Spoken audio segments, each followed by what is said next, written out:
noite, Ricardo Azevedo. Boa noite, Ricardo Albuquerque. Já vou falando logo os nomes, né? Para a gente não confundir. Hoje a gente está aqui num formato diferente do programa, né? Infelizmente, a pandemia do Covid-19 está apertando aí, né? Então, isso reforça a importância da gente tomar os devidos cuidados, usar a máscara, usar o álcool em gel, né? Evitar a aglomeração enquanto a gente estiver passando por isso aí. Porque muita gente tem sido acometida, né, nos últimos tempos. Uma coisa que eu tenho percebido também nas minhas redes sociais, né? Muita gente de luto. Então, a coisa está apertando e está muito sério, né? A gente não pode subestimar a doença. Sim. Então, esse é o novo formato que a gente está inaugurando aqui no programa, né? Fora do estúdio. E enquanto continuarem essas restrições, enquanto a doença ainda estiver por aí, a gente vai usar sempre aqui, quando for possível, no estúdio também. Porque é sempre bom, né? A gente bater um papo ambiental com convidados ilustres. E hoje a gente está aqui com o Ricardo Albuquerque, que é arquiteto, né, Ricardo? E vai falar um pouco de como que é a atuação dele. Vamos conversar principalmente de meio ambiente e de muitos assuntos interessantes também. Boa noite, Ricardo. Bem-vindo aí, obrigado por ter aceito o convite de participar aqui do Papo Ambiental. E manda ver aí, quem é Ricardo Albuquerque, o arquiteto?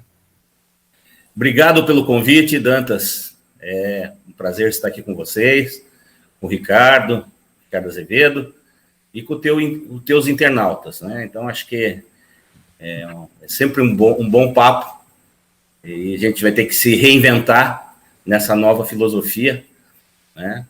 Mas eu, querendo me apresentar, então, eu sou o Ricardo Albuquerque, sou arquiteto e urbanista, sou pós-graduado em planejamento urbano e mestre em engenharia civil, sou arquiteto do município há 30 anos, né? Passei por 8 prefeitos, não é pouco, né?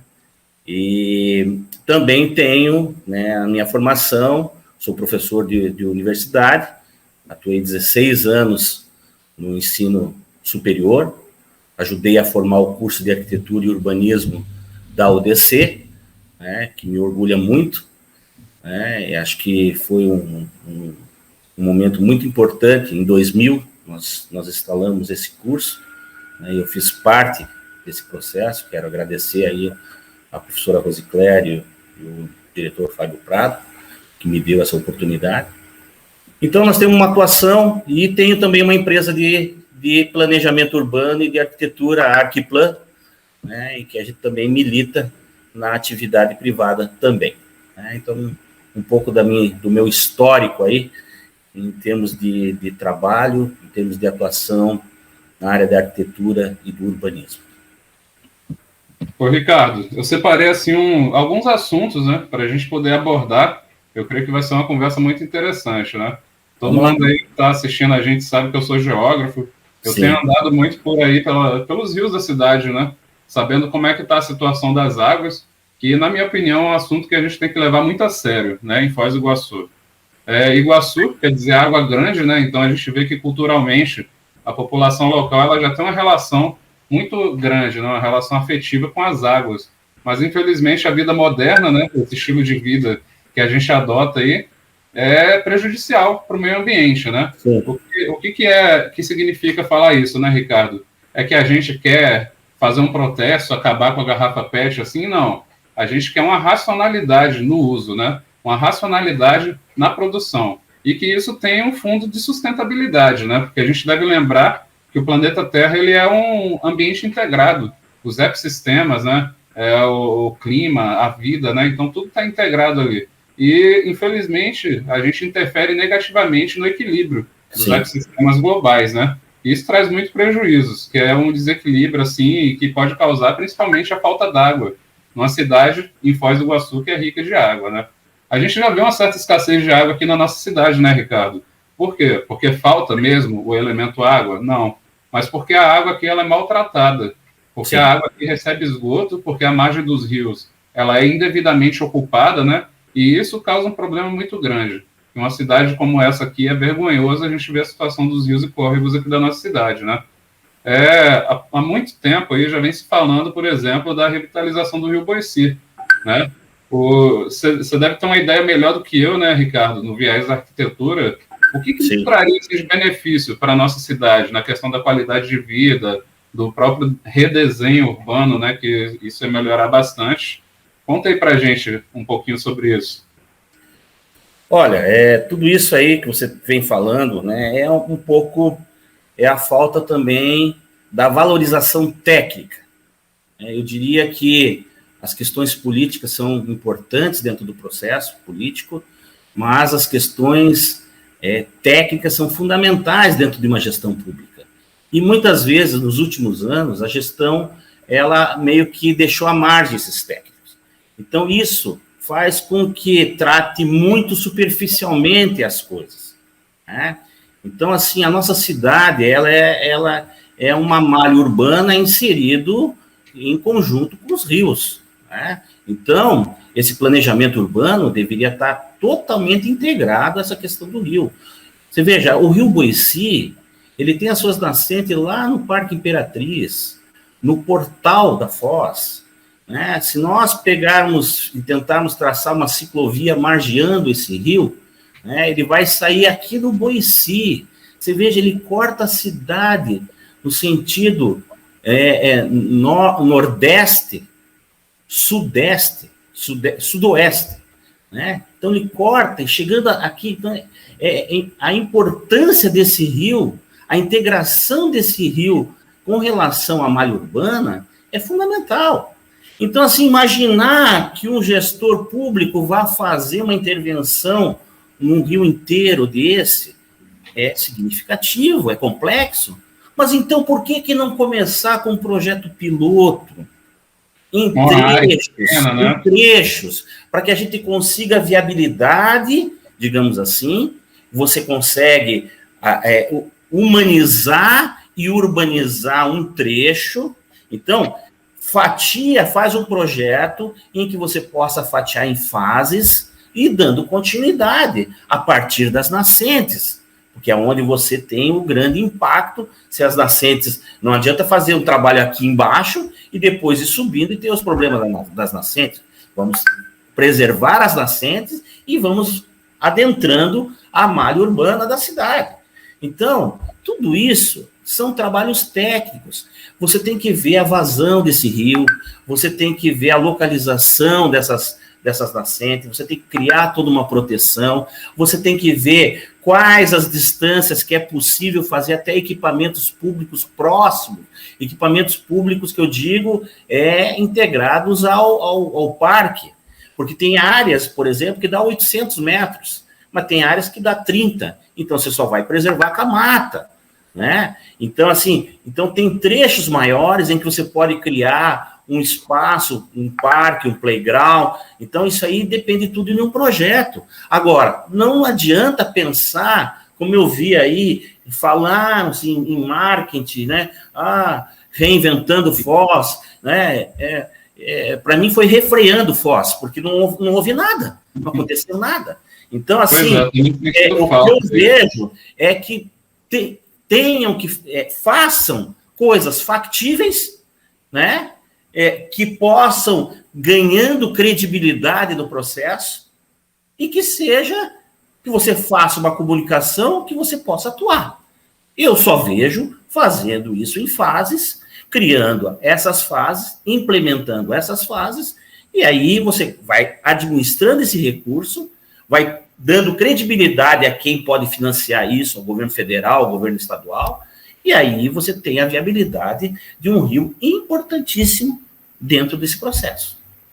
O mais importante, né, se a gente for ver em extensão da malha urbana, né, ele dentro da malha urbana da cidade, eu costumo dizer assim, a cidade que cruza o rio, né, porque o pessoal tem costume de dizer que o rio que cruza a cidade, o rio estava lá já, né, a cidade invadiu o rio, soterrou o rio, tampou, e isso a gente pode ver em vários trechos do Boici, por exemplo, né? Você falou, por exemplo, aí das nascentes. Eu tenho feito aqui no programa um quadro que eu estou visitando as áreas do rio, né?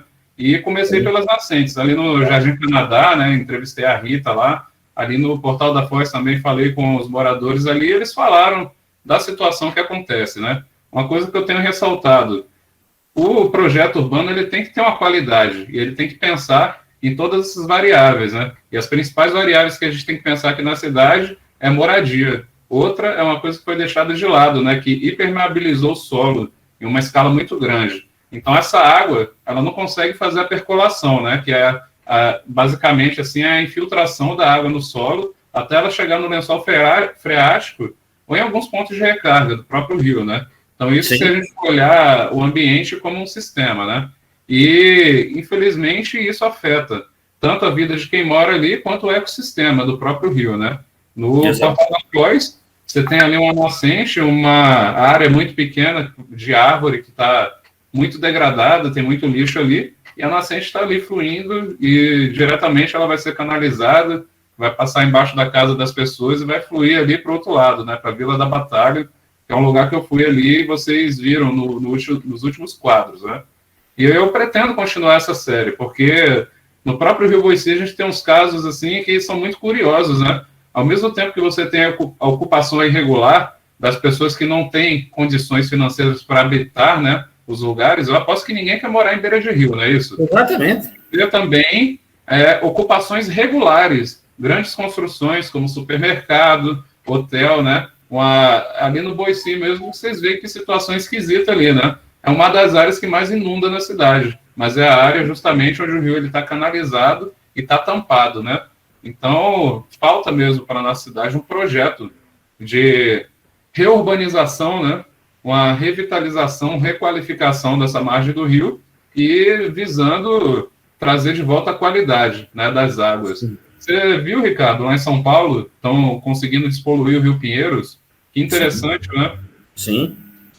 Imagina o que é você projetar ali uma rede gigante de coleta de esgoto, de uma bacia hidrográfica que é altamente urbanizada na cidade de São Paulo, né, e na região metropolitana, e colocar isso em prática.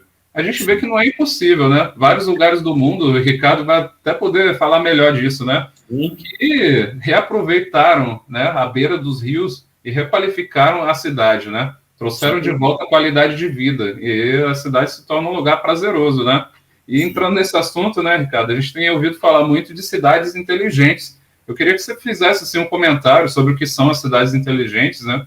O que é esse conceito e falar também dessas requalificações, como lá em Seul, né, Paris, na França, e não só capitais grandes, né? Muitas outras cidades aí que se preocupam, requalificam. Sim. Quando você fala em sistema, né, então você não pode pensar único exclusivamente no rio. Você começa pensando no planejamento urbano, você pensa nas microbacias hidrográficas, né? Então, cada microbacia que representa a contribuição que todo aquele espaço territorial vai desembocar no rio.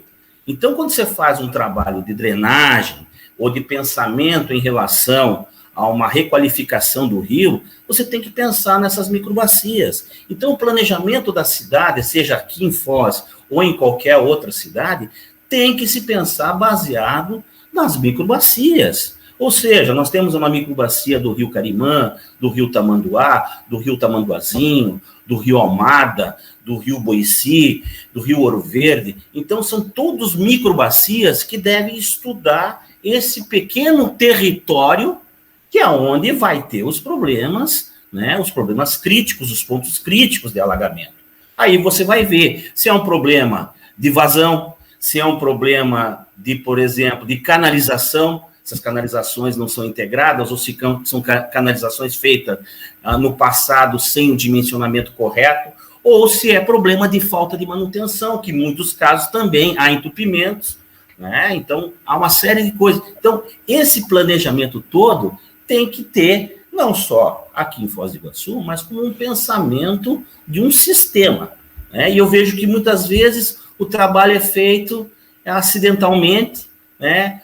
Vamos desentupir aquele bueiro, e daí dá uma chuvarada de novo e dá o mesmo problema de drenagem, estoura nos mesmos pontos. A gente conhece já os pontos, as pessoas andam com os carros, a gente já sabe onde é que estão os pontos. Então, e aí tem que ter uma atuação dentro desse contexto que nós colocamos, né? No mundo, né, o Sena foi revitalizado, né, muitas vezes até houve impactos nas suas margens, mas mesmo assim houve um trabalho de requalificação. Hoje praticamente muitos se aproveitam dos espaços que margeiam esse rio, né, para pegar sol. É quase uma praia do parisiense, né? Em Seul eles tiraram um viaduto sobre um rio, né? Tiraram todo um viaduto, né? E trouxeram o rio novamente para as pessoas desfrutarem, né? Então, essa questão que nós já discutimos isso em muitos momentos, né? Aqui o Rio Paraná a gente deu as costas, talvez porque seja dois países, né? Lá o Rio Tevere, em Roma, as pessoas se voltam para o rio. O Sena, as pessoas se voltam para o rio, quer dizer, tiram proveito visual, né? Tiram proveito contemplativo, né? Do próprio rio em benefício do próprio morador.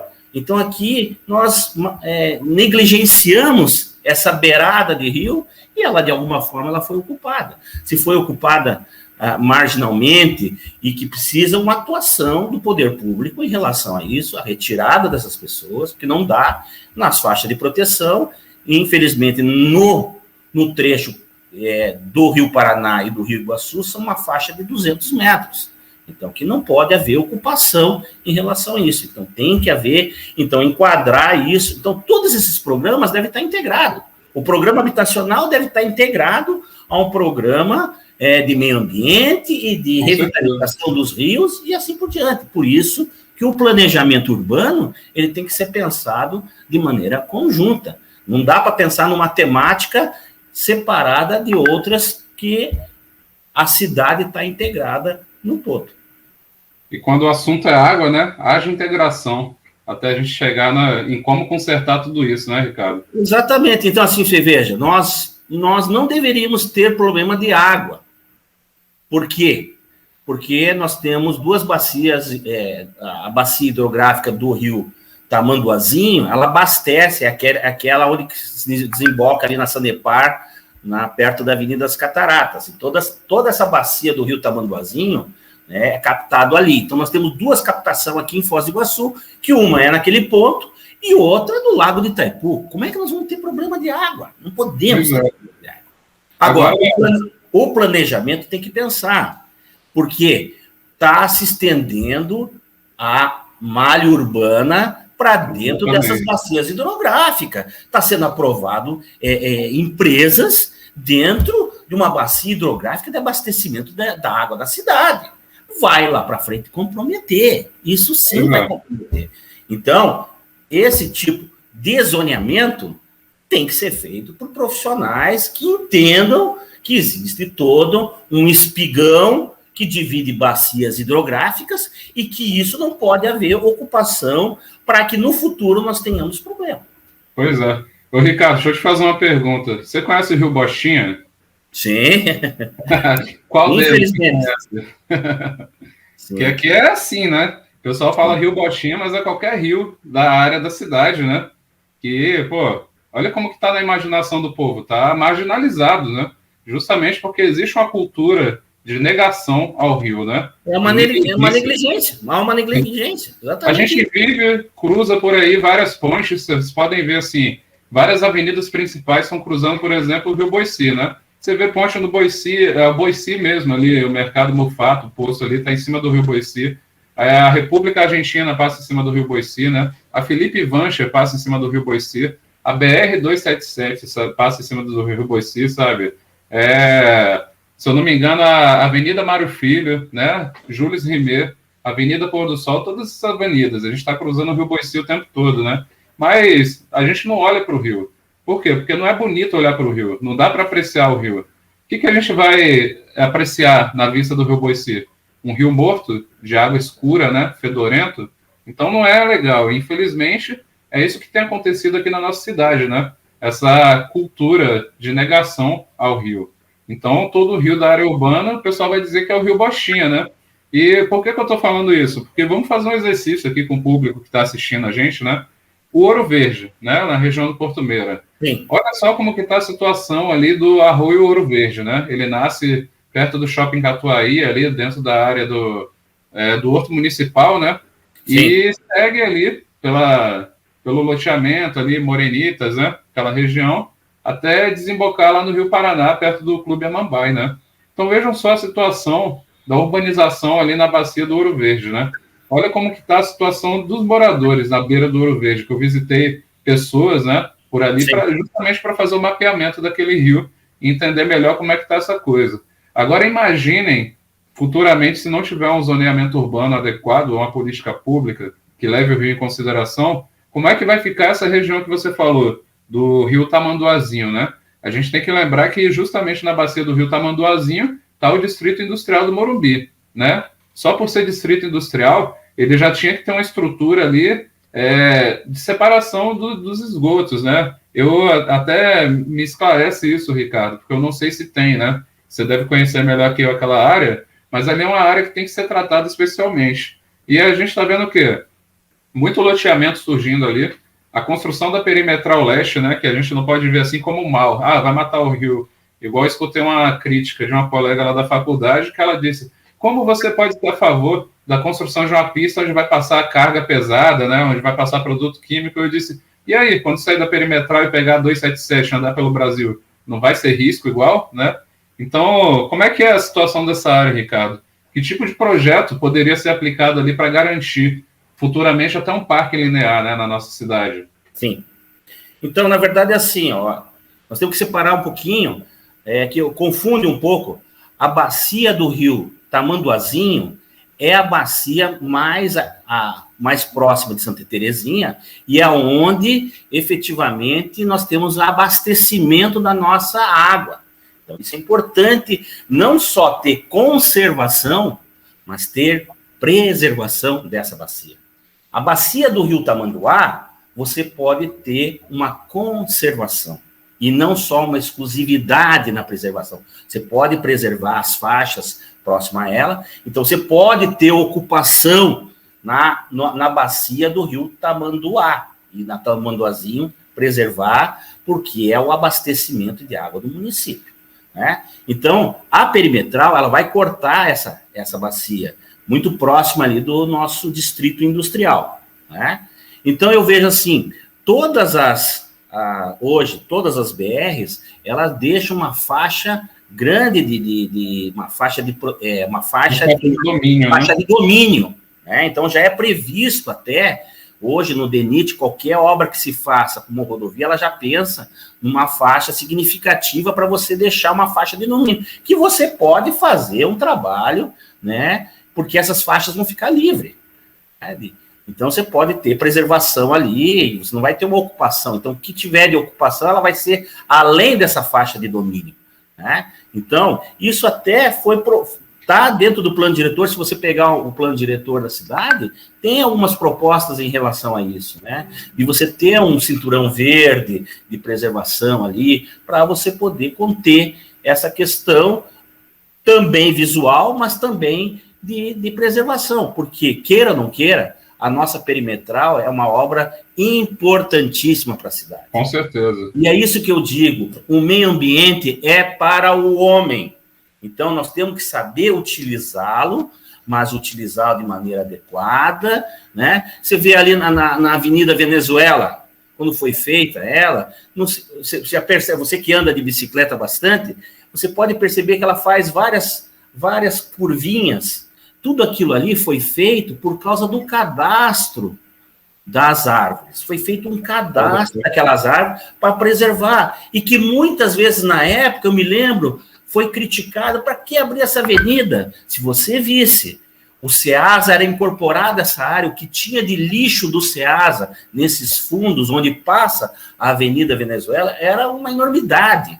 Então, isso aí, quer dizer, o meio ambiente, você fazer uma avenida e hoje preservou, as pessoas desfrutam, passam por ali, as árvores foram preservadas, não é significativo? É. Demais, né? Fazer um trabalho correto, né, de integração entre homem e meio ambiente. E é isso, Ricardo, que eu digo. Eu quero até fazer uma provocação, né? Já abriu a avenida, né? O que custa agora abrir o resto do batalhão, né? Sim. Eu acho que é fundamental. Com Eu acho que é certeza. fundamental. Acho que o próprio batalhão já perdeu a visão estratégica que um batalhão tem, né? Quando ele foi inserido ali, tinha uma questão de ocupação, né? De fronteira, ele foi mandado para cá. Então, assim, tinha toda essa importância. Acho que até para eles, dentro da cidade, se nós olharmos os batalhões de Curitiba, já saíram dentro da malha urbana da cidade. Nós tínhamos lá o CPUR, na Oswaldo Cruz, hoje é um shopping. Nós tínhamos na Praça Rui Barbosa um outro quartel que virou um shopping popular, e junto com o terminal urbano. Então, assim, isso é uma coisa que tem que acontecer, mas ela vai acontecer, que eu vejo, com uma triangulação exército, poder público e iniciativa privada. Porque o exército também não vai sair dali sem que tenha as estruturas necessárias dele. Então, tem que haver uma triangulação entre iniciativa privada, que possa construir e depois tirar benefício de algumas áreas que ainda podem ser ocupadas para empreendimentos, preservar o parque, dar esse parque para a cidade, né, que as pessoas possam desfrutar, e, ao mesmo tempo, áreas que já foram impactadas, que é aquela região mais próxima da JK, né, que possa servir de empreendimentos imobiliários, que possa ter esse casamento com a iniciativa privada. Então, eu vejo que a atuação, um projeto significativo do batalhão, teria que ter o casamento entre esses três entes: a iniciativa privada, o poder público e o exército junto com a União. É isso que deveria ser feito. Esse aproveitamento aí que você fala já acontece hoje na área do batalhão, né? Na verdade, na área que é do Exército, né? É da União. Na verdade, o próprio Exército, as pessoas detonam, digamos assim, o Exército, mas queira ou não queira, ele tem feito um papel durante todos esses anos de preservação. Então, assim, eles estão inseridos lá, eles fazem o papel de preservar, né? Mas eu acho que o momento já foi. Agora, quem deve preservar é a própria cidade, é o poder público. Então, assim, há que se haver uma negociação entre as partes para que a gente tenha um resultado positivo em termos de meio ambiente para a cidade, né? Isso já aconteceu, eu não estou inventando a roda, isso já aconteceu em outras cidades. Curitiba tem vários parques dentro da cidade, né? Porque houve uma política de meio ambiente voltada para isso, voltada com a preocupação dos rios, voltado com a preocupação das matas, preocupado com os elementos públicos e sociais voltada para a comunidade. Então, há uma política dessa, tem resultado. Então, não estamos indo longe. Isso lá em Curitiba aconteceu e pode acontecer aqui em Foz também. Você conhece aquela cidade famosa do oeste do Paraná, chamada Santa Terezinha de Itaipu? Sim. Santa Terezinha tá cheia de parque, né? Tá legal lá. Sim, parque, ciclovia, né? É uma questão de política pública. É uma questão de política pública. Eu quero mexer nessa área. Como eu faço para mexer nessa área? Qual é o trabalho técnico que tem que ser feito? Qual é a legalidade disso? Então, tem que ter uma atuação, né? Agora, não dá para ficar só de marketing. Essa que é a questão. Nós temos que propor coisas com um projeto e avançar dentro de um momento, de um espaço de tempo, com cronograma, com técnicos e assim por diante. E, Ricardo, ainda falando do centro da cidade, você percebeu como que está decadente a nossa cidade, cara? O que está acontecendo, né? Principalmente a região central. Está aqui a gente discutindo agora uma possível solução urbanística, né, de integrar o centro da cidade. As pessoas até renegam, né, que existe essa possibilidade de utilizar a área do batalhão, né? Que pode sim a gente represar o Rio Monjolo e fazer um lago central aqui no centro da cidade e integrar essas partes que hoje a gente tem que dar a volta, né? Nessa quadra verde que existe no meio da área urbana da nossa cidade. Mas pensa o seguinte: o andar também não é o meio de transporte das pessoas. Por que a gente não pode andar e cortar caminho por dentro das trilhas adequadas, adaptadas, né, para receber pessoas também com deficiência física, né, bem sinalizadas, com todos os equipamentos de segurança necessários para a gente poder usufruir daquela área e chegar assim em menos tempo? Se eu quiser sair do Solar dos Girassóis aqui para ir no shopping, né? cortar por dentro do parque, ir com segurança, voltar com segurança e aproveitar, né? Ter uma qualidade de vida. Isso é qualidade de vida. Sim. Então, não é impossível executar um projeto desse, né? Para uma cidade que tem visão de futuro, né?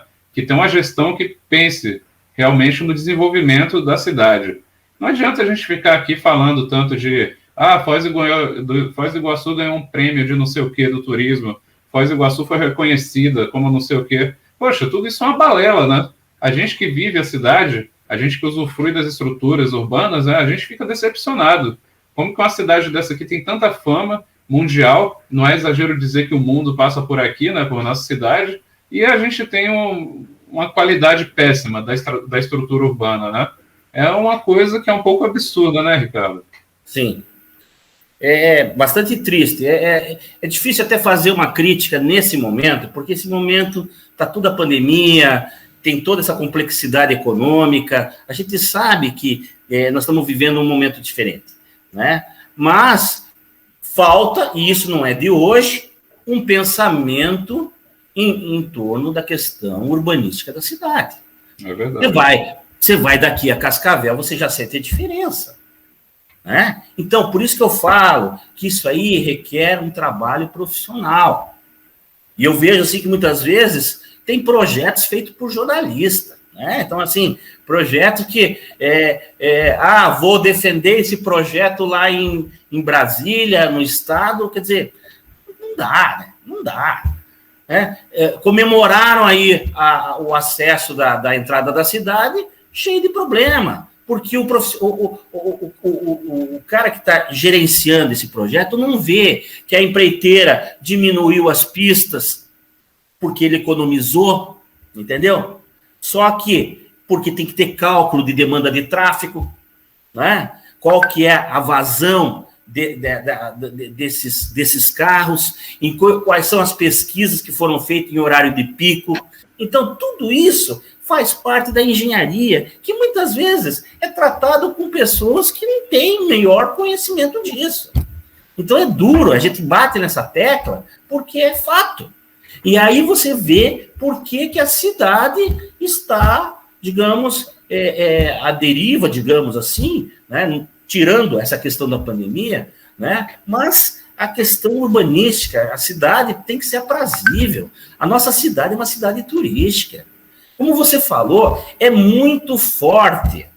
Tem autoridades que chegam aqui em Foz do Iguaçu, que só passam por Foz do Iguaçu e Brasília. E Brasília, vão a Brasília, tá? Porque tem lá as autoridades, representação, capital do Brasil, e sai de Brasília e vem para Foz. Não passa pelo Rio e não passa por São Paulo. É muito forte isso. É muito forte isso. Então, a nossa cidade, e eu vejo com esses projetos que estão vindo agora, vai dar um boom na cidade. A cidade vai dar uma despertada. E era tão assunto que eu queria falar com você, né? Os projetos vão vir, né? E a cidade vai continuar numa mesmice.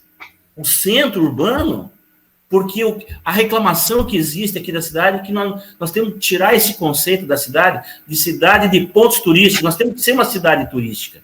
Mas para ser uma cidade turística, o turista tem que desfrutar da cidade.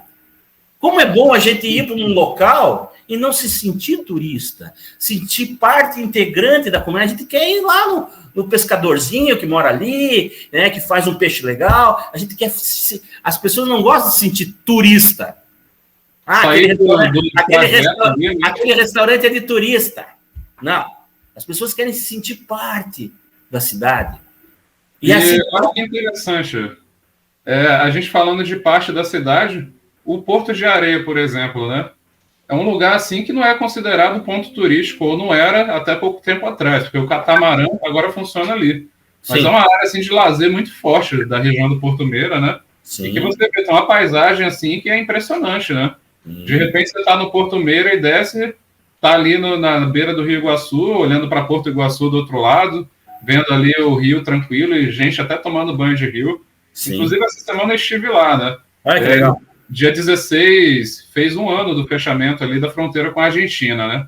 E é que nem você falou, né? Não dá para a gente fazer uma crítica para a nossa cidade nesse momento, por causa das circunstâncias. Mas não custa nada a gente lembrar que a situação que a cidade está hoje é por causa de uma coisa que já vem de muito tempo. Exatamente. Né? Então, poxa, é um sintoma de má administração? Pode ser, né? Que precisa ser resolvido. É um sintoma de falta de representatividade, né? Na Assembleia Estadual, na Câmara, né? É uma coisa que tem que ser resolvida também. Atrair um investimento, né?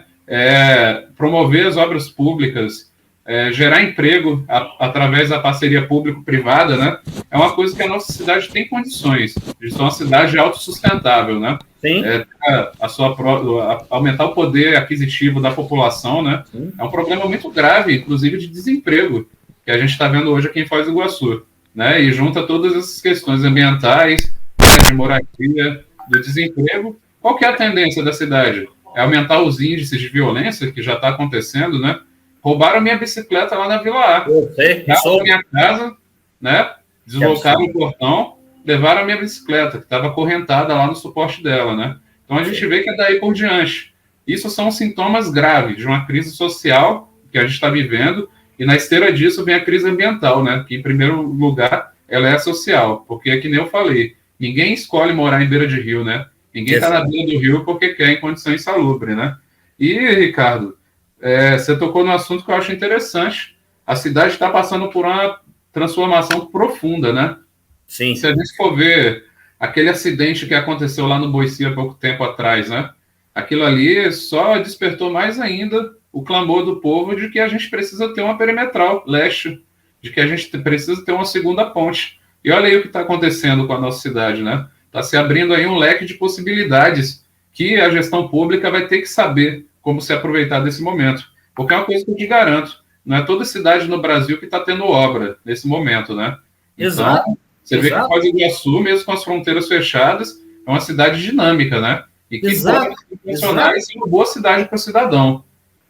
Como é que você vê, Ricardo, essa transformação? Olha, eu sou um cara muito otimista, Dantas, né? Eu também estou bem otimista, hein, com isso tudo. E eu vejo assim, você veja a importância dessas obras, né? Essas obras são obras estruturantes para a cidade. Você acabou de falar do acidente daquele caminhão, né? Eu fico imaginando, né? E graças a Deus nunca aconteceu, mas eu já vi vários tipos de acidente. Aquele acidente foi um acidente gravíssimo, teve até morte, mas teve outros acidentes de tombamento de carga, só que eram cargas sólidas. Então, assim, suponhamos que fosse um caminhão de um material químico que passa por aqui. Para onde que ia esse material? Esse material ia cair dentro do Boici. Com certeza. Entendeu? Então, assim, quer dizer, nós estamos à deriva e nós seríamos um Brumadinho do Sul. Tá certo? As pessoas não param para pensar nisso, mas é grave essa situação. Então, a perimetral é fundamental. Outra coisa, só que ao mesmo tempo, por isso que eu volto na questão técnica, a perimetral é importante, mas já se analisou os cruzamentos dela com relação à República Argentina? Dela com a Felipe Vancher? Há de se discutir, né? É em nível, tá? É uma agulha que o cara tem que se desviar. Como é que vai? Nós temos bairros para lá, a Conscienciologia está tudo. Então, assim, a Conscienciologia, o pessoal da Conscienciologia brigou muito na época do plano diretor para que ela fosse jogada lá para frente. Beleza. Entendeu? Não é uma perimetral, é uma diagonal. Mas a questão é a seguinte: eles tinham que focar a questão das transposição para que eles façam uma transposição por baixo da perimetral e que não haja cruzamento. Então, muitas vezes, se inviabiliza projetos aqui em Foz do Iguaçu por falta de um critério. Quer dizer, vamos dar acessibilidade? Então, hoje está saindo um projeto que não está se discutindo esses pontos que, para mim, são fundamentais. E o projeto vai vir e daí vão começar a reclamar. Como aconteceu no viaduto da Praia. Como veio também a entrada da cidade. Aí fecharam o CTG Charrua. Vocês não sabiam que ia fechar o CTG? Pois é, né?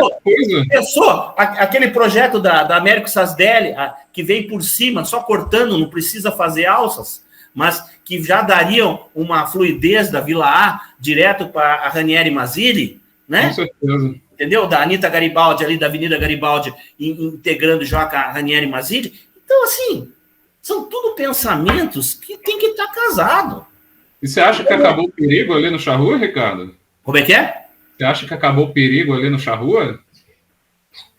Não, eu acho que é uma questão. Por que não se faz uma. Por que foi fechado? Porque existem as leis do DENIT, que cruzamentos tem que ter uma certa distância, me parece que é mais de 2 quilômetros ali, para ter um outro, né? Mas um viaduto que não houvesse cruzamento na rodovia poderia ser feito. Pois é, e ficaria... Sem alças. Né? Ou você faria a transposição direta, tá certo? E você poder entrar por baixo, né, contornando ele e entrando... Então, você teria 2 acessos, digamos assim. Ou cruzava, ou pegava a BR. Ponto. Você não teria alças. Você não teria alças para fazer outras conversões. Os métodos que a gente tem hoje em dia de construção seriam uma coisa, assim, muito rápida, né? Sim. Se você for ver vídeos time-lapse de construção de ponte lá na Inglaterra, pô, os caras fazem na madrugada, uma coisa que é pré-moldada, né? Modular, vai lá e instala e tá pronto, resolveu, né? Mas então aí entra a representatividade do município em termos políticos. Pois é. Então, assim, essa é um ponto fundamental. Que se brigue, né? Você veja, nós estamos brigando, nós conseguimos 2 num pau brabo, quase morrendo. A Paraná, quando foi feita, né, tinha um grupo da cidade que não queria, que estava questionando, que hoje está na prefeitura. Aí fizeram a entrada da cidade com problema. Quer dizer, você vai em Medianeira, você tem quase 5 transposições lá. Exatamente. Eu brinco até a vaca passa de um lado para outro. Eu brinco. Medianeira parece uma cidade grande, né? Tá uma cidade assim que se projetou, né? Por quê? Porque foi criado transposições, a cidade não foi sitiada. Cada vez mais a nossa cidade está sitiada. Nós temos de um bordo uma cidade e do outro bordo a outra cidade. Como se não tivesse a cidade. A BR-277 foi criada e não existia cidade. Uma única passarela, né? Dentro da área urbana do município. Tinha que se pensar na transposição. Tinha que pensar na transposição da Beira Rio para o Jupira, tá certo? Tinha que pensar na transposição ali da Ranieri Mazzilli, entendeu? Então, para você dar uma acessibilidade e integração da cidade. Isso é fundamental. Mas tem que se discutir a nível técnico. Com certeza. A nível técnico. Agora, não dá para leigo tratar isso. Não dá. E, infelizmente, na hora do vamos ver, né, tá indo questões políticas apenas, com papelzinho debaixo do braço, para discutir questões técnicas. Ô, Ricardo, a conversa está muito boa, mas eu vou encaminhar já para o final, né? Não, tranquilo. Vai começar também aqui no JNT Web TV, o Ponto com César, né? Vai ser um programa bem interessante, já vem na esteira desse programa. Parabéns. Então, Ricardo, já deixo de novo aberto aqui as portas para você participar, porque assunto não vai faltar para a gente discutir a cidade, né? Sim. E principalmente discutir o meio ambiente, né? Dentro das nossas visões de geógrafo, de arquiteto, né? De profissional qualificado, para tratar dos assuntos que hoje são muito graves, né? E que vão custar muito caro se nada for feito, né? Mais uma vez, obrigado, tá, Ricardo? Por ter participado aqui. Eu tô até me acabando aqui, ó, muito calor, né? Você viu que tempestade louca que deu ontem, de madrugada, uma ventania muito forte, Sim, né? Muito forte. Hoje de manhã tava as árvores todas quebradas aqui na região do centro, né? Olha só. É um negócio assim, uma microexplosão, né? Que os meteorologistas falam. Aconteceu aí nessa madrugada, né? Sim. Mas, pessoal, eu agradeço a presença de vocês. Infelizmente, eu não vou poder responder os comentários agora ao vivo, mas daqui a pouco eu vou interagir com vocês. Eu queria fazer um convite também, né, para vocês curtirem a minha página aqui no Facebook, Dantas Duarte, e conhecerem o meu canal, o SSC Foz do Iguaçu, o canal que eu tenho com o Walter, né, Ricardo? O Ricardo conhece o Walter.